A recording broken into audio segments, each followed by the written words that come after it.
Sub denumirea scurtă și misterioasă de XJS, producătorul de automobile Jaguar a construit unul dintre cele mai frumoase Grand Tourere de lux din toate timpurile.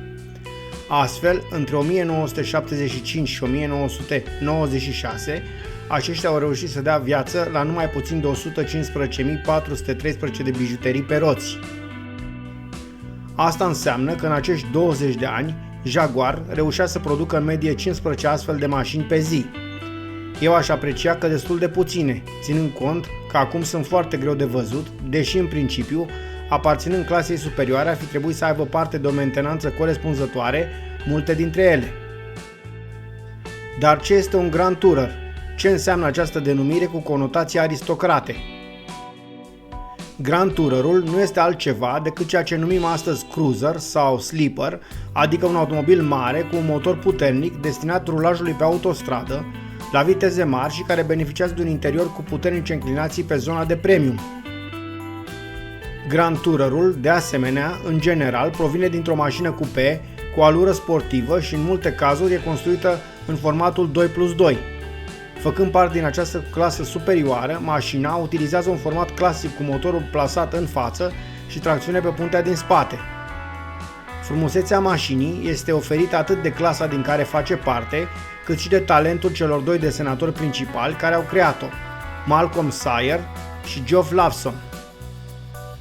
Într-o oarecare măsură, automobilul aduce avion de vânătoare, având o caroserie rafinată și aerodinamică, dar acest lucru nu miră pe nimeni, știindu-se faptul că domnul Sayer a fost inginer aeronautic pe timpul războiului, iar odată cu pacea s-a apucat să deseneze automobile pentru Jaguar. De altfel, tot de sub penița acestui om iscusit, avea să apară în 1961 și E-Type-ul, o altă mașină cu o linie la fel de impresionantă ca și XJS-ul. Motorizarea a debutat cu un imens V12 la 60 de grade, de 5344 de centimetri cubic, construit în formatul SOHC, construit din aluminiu și alimentat cu carburatoare Stromberg.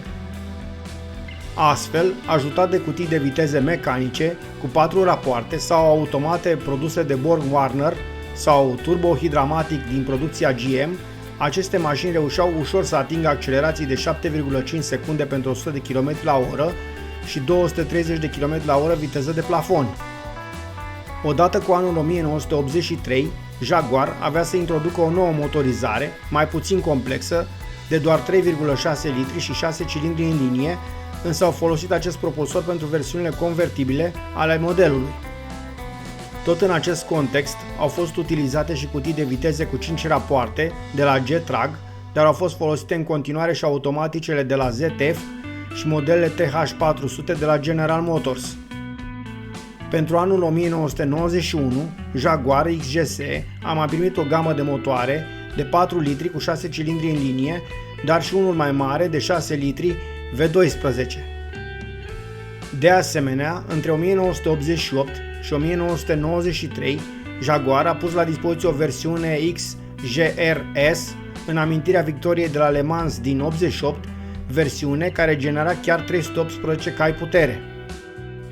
Ulterior, odată cu propulsorul de 6 litri și injecție de benzină de la Zytec, puterea avea să crească până la 328 de cai putere, dar era oricum o mașină cu performanțe înalte și nu ar mai fi fost necesar acest lucru. Mașina este un superlativ al industriei britanice de automobile din acei ani și chiar și astăzi dă clasă fără drept de apel multor automobile din segmentul superior, atât la design cât și la partea tehnică sau de interior. Automobilul are o eleganță dusă la superlativ, cromul, pielea și lemnul fac parte din construcția ei și nu se face niciun compromis la calitate.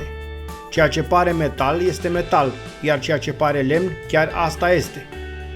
Mașina vine din acele vremuri când calitatea era ceea ce conta și reducerile de costuri încă nu se inventaseră. Este o mașină de gentleman adevărat, un autoturism ce merită păstrată în bună stare, ca o dovadă ce pot oamenii să realizeze atunci când banii, normele ecologice și alte intervenții contabile nu-și pun amprenta în construcția de automobile.